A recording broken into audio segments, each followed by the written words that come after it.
Maintenant, vous faire passer un diaporama qui a été réalisé par la fédération pour vous expliquer un petit peu plus précisément ce qu'est le pacte de développement et comment on va fonctionner dans l'avenir. La réunion d'aujourd'hui, elle sert à mettre tout le monde dans une dynamique collective et à pouvoir fixer des buts communs pour créer un projet commun. C'est très important qu'on travaille ensemble. Et que du coup, le démarrage, c'est aujourd'hui et les comités sont tous impliqués. Aujourd'hui, on coopère avec les comités sur tout le fonctionnement quotidien, sur l'existant, des choses qui étaient déjà en place, sur des conventions qui existaient, sur les salariés qui sont déjà mis à disposition dans un certain nombre de choses. En fait, on veut surtout coopérer avec les comités sur l'écriture du projet territorial Auvergne-Rhône-Alpes, qui n'existait pas. Et donc, c'est très très important que tout le monde soit concerné, salariés et élus des comités.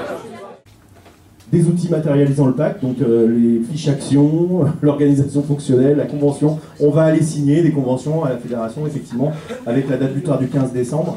La fédération a une attente principale qui est de mettre en œuvre son pacte de développement qui est un outil fédéral. C'est un outil fédéral qui permet aux gens de s'engager territorialement sur les grandes régions et sur un projet qui englobe toutes les parties de la grande région, comité et et surtout le pacte de développement, c'est quelque chose qu'on signe. Donc ça permet à la fois d'échanger de la valeur, des finances, d'être financé sur nos projets et de participer au développement du handball. Le côté capacité à réaliser un projet collectif réel, territorialisé avec la prise en compte des caractéristiques locales, etc.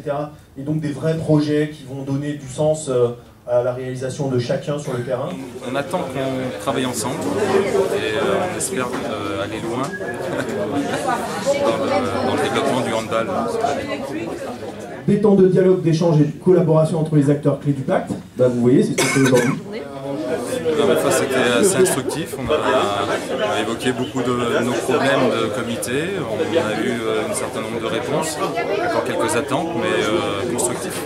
Le point essentiel aujourd'hui, ça a été l'échange avec dans chaque commission et surtout moi ce qui m'a le plus intéressé, c'est d'écouter les autres par rapport à leurs propres problèmes, parce qu'on a tous des problèmes différents dans tout le territoire.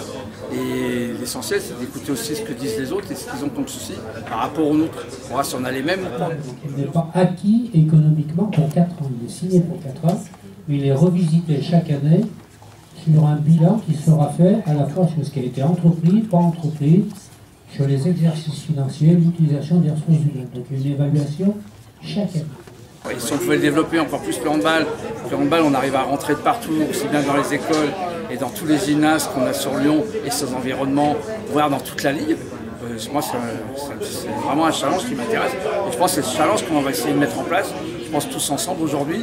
Et ça a été le mot d'ordre aujourd'hui, c'est comment aider notre club à se structurer, à devenir encore plus puissant et à développer le handball dans les aires où il y en a pas. Maintenant, on n'est pas en théorie, il va falloir maintenant qu'on passe à la pratique et qu'on soit capable sur le terrain d'adapter à notre spécificité locale les réflexions communes de cette grande ligue qui est quand même assez grande en territoire mais aussi en ressources humaines.